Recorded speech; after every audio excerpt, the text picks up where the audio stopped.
Hey, what is up, guys? Welcome to Gotham's Library. I'm your host, Bats, or you can call me James. Thank you for watching the first episode of Gotham's Library Reviews. It really means a lot to me that you're watching this, and I really hope you'll watch more later in the future because I will be posting more reviews and everything. Now, I created this comic book channel because I love comic books. I love them since I was a child. I've read them since I was a child. It's been more than a decade since I've been reading comic books. So it really affected my life like a lot. Now, I always have opinions and I always have like reviews, but I have no one to share them with either because they haven't been caught up, they don't know what I'm talking about, or there's usually nobody there. So I created a YouTube channel just to talk to you people on YouTube who share the same interests I do, which is comic books. And you can disagree with me, you can agree with me, you can like my videos, you can dislike my videos. It really doesn't matter because we're all part of a comic book community that we all love.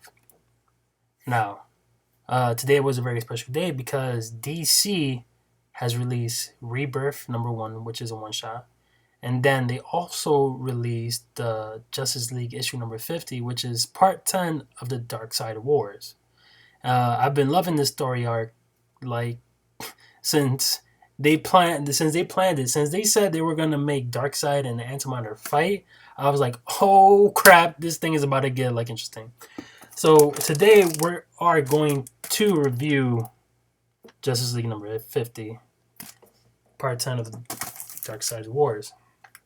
Now, the Dark Side Wars, part 10, issue number 50. Who wrote it? The man Jeff Johns. And I think Jason Fabic, I think he did the art for it. And if he did an amazing job because the art of it, like I enjoyed looking at it. Usually when I read comic books, I read it and I don't really pay attention to the art, but this book made me like go back, turn the page. Oh my gosh, what the fudge is that? And then Brad Anderson colored the colored the book. So like I said, the art was really good. It was cool. It was dope. Very colorful. I like colorful comic books. Not a lot, but I liked it when he did it in here. Now, talking about this, I'm going to say this right now. There might be spoilers, so I'm just going to warn you right now.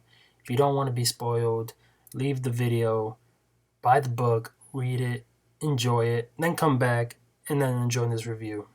So, pretty much what's happening here is Steve Trevor is fighting the Justice League.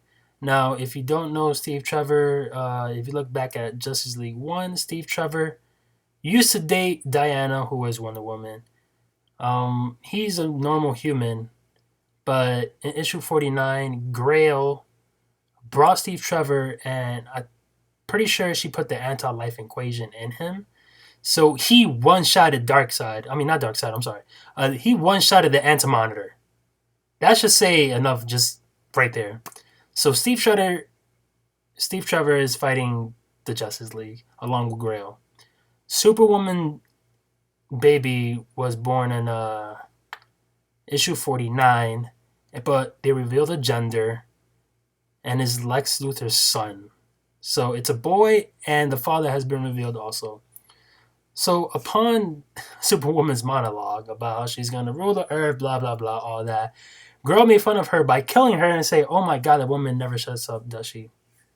Now, Girl having the baby is pretty much dangerous because the baby can steal powers as it stole the life, oh my god, anti-life equation from Steve Trevor and pretty much wreck house as it became Darkseid.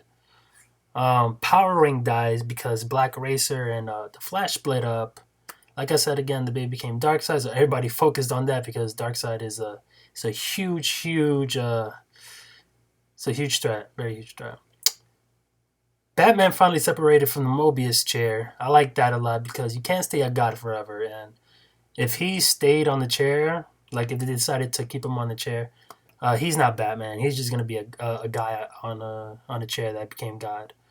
Batman doesn't need superpowers. He doesn't need that. And I like the fact that Green Lantern realized that Batman's gonna die if he stays on the chair, so he gives him the power ring. So Batman himself becomes a Green Lantern just to will himself out of there. and then he helps the Justice League reveal the plan of Grail.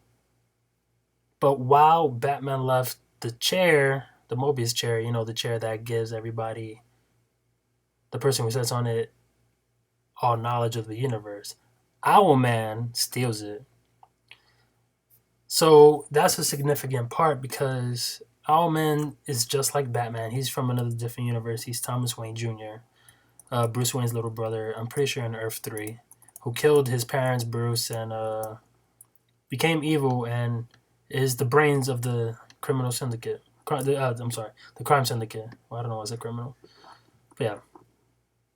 Well, how I'm not gonna explain everything. I'm not gonna spoil everything. I do want you guys to go out and buy it because it's a really good book, and I really do want you to read it yourselves. So I'm not gonna explain what happened at the end. I'm just gonna say it's an amazing story. I give it 2 thumbs up when it comes to plot and the art and everything. I like the way the book portrayed the people. Like they made Lex look super dope. Lex started just kicking people's asses all over the place. He went crazy. He went crazy as he was a god too. He made Green Lantern dope, like as I stated, by noticing Batman was about to die and telling him, "Yo, he risked his life just to be like, here's the Green Lantern ring. Get yourself out of there. I don't want you to die. You're more important in this battle than me." So I like that Green Lantern recognized that, and for that he became a bigger hero, in my opinion. So now, I'm number scale wise, I'm going to rate this comic book a 4.8 out of 5. The only reason I rate this a 4.8 out of 5 was because at the end, Owlman is sitting on the chair and he's in front of Metron. Metron's there saying, "Thank you. I'm going to teach you how to use the chair properly." And then all you hear is Owlman say, "Oh no, he's coming." And then a light blue flash goes. And in the last page, the chair is all bloody, and it says "next time on Rebirth." Now I know why they did that because they reveal what happened to him in Rebirth, which is simply amazing, and I'll get to that in another video. But it didn't even give us a clue of what happened. Like, did he die? Did he capture him? I want to assume he died because there's blood all over the sea, even though there's no trace of him or Metron. But still, he's not there. So yeah, that's how I rate Justice League number 50, part 10 of the Dark Side of War. I really loved it. I don't know if they're making 51. I think they're making 51, and if anything, they're just gonna put it in Rebirth. I read Rebirth; it was just as amazing as it was this, but this was really, really good. So for those who have not read the Justice League issue number 50, read it. If you not have read Justice League in general, I suggest you read it. It's a few years ago made by Jeff Johns, the New 52. It goes from the origins of how they came to be the Justice League. Then it goes to like Atlantis, and then they'll go to the Trinity Wars. From the Trinity Wars, they go to Forever Evil, and then up to this part. And it was really, really good. So I can't stress that enough, that I keep saying it a lot, actually. So I really hope you enjoy this review, guys. I'm going to be doing these videos more.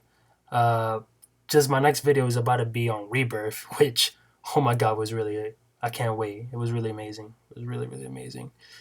But yeah, thank you guys for watching, and I'll see you later.